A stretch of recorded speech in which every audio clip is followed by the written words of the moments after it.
So where does leadership actually begin? You might think, a boardroom, maybe business school. But what if I told you the real answer is somewhere you'd never expect? Let's dig into this incredible 30-year journey and see what it uncovered. Okay, boom. Right out of the gate, we get this pretty provocative statement. Classroom programs are totally an April Fool's moment. Wow. I mean, that's a bold claim, right? Especially from someone who spent their entire career in corporate training. So what's really going on here? What does that even mean? Well, to get a handle on a statement that big, we've got to rewind a bit. This wasn't some flash-in-the-pan idea. Nope. This was a deep, hard-won realization, one that took decades to really click into place. 30 years. Just let that sink in. For 3 decades, the creator of this whole concept was deep in the trenches of learning and development. Think about that. Designing, running, and pulling apart countless leadership programs for grown-ups in the corporate jungle. And after all that time, what was the big takeaway? It's this, and it's a game changer.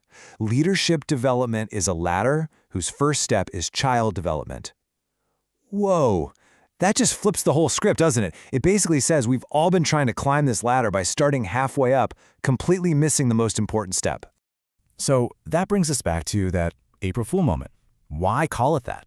Why is so much of traditional leadership training, for adults, basically a fool's errand from this point of view? Well, it all boils down to one simple, powerful idea. Ingrained behaviors. You know what I'm talking about. Those deep-seated habits, the knee-jerk reactions, the patterns we've been carving out our entire lives. By the time we're adults, those things are practically set in stone. And here's the critical part. By the time you're, say, 40, you can definitely hone those behaviors. You can polish them, refine them, make them better, kind of like polishing a diamond that's already been formed. But trying to create brand new foundational behaviors from scratch, the argument here is, forget about it. It's like trying to bend steel with your bare hands.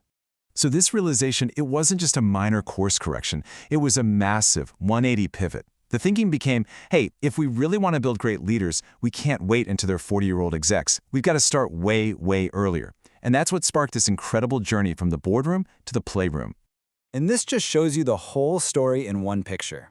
On one side, you've got Metal. That's the corporate L&D platform.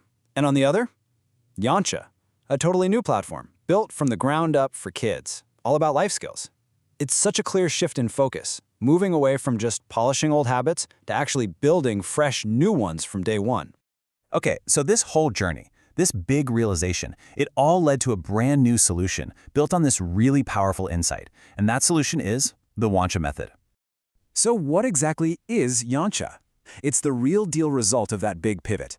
We're talking about an award-winning, research-backed platform that's all about building those crucial life skills in kids from ages 4 to 12. This is the new starting line. This is that first essential step on the leadership ladder we were talking about.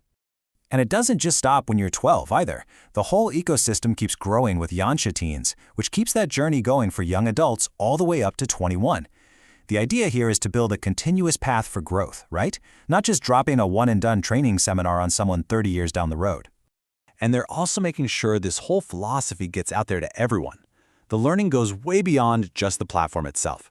There's the Meta Learning channel over on YouTube, where they're sharing all this great content and these insights for free, which is awesome for getting this way of thinking out to a much bigger crowd. But this isn't just about the tech or the programs.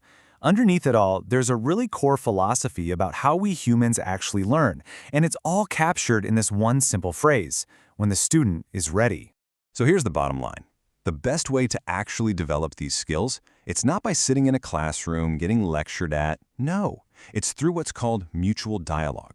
Think of it like a genuine two-way street, a real conversation. And it only works when the person learning is actively in it, engaged, and actually wants to be there. And that just brings us to that old, timeless piece of wisdom, doesn't it? The teacher appears when the student is ready. It's so true.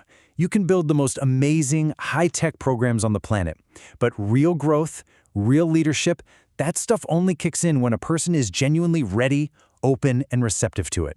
So, after this whole 30-year odyssey, from the corporate boardroom all the way to the kids' playroom, we're left with a really big question to chew on. It's not just about how we make leaders, but when we start. And maybe, just maybe, we've been getting the timing wrong by a few decades. So, it really makes you think, where does leadership truly begin?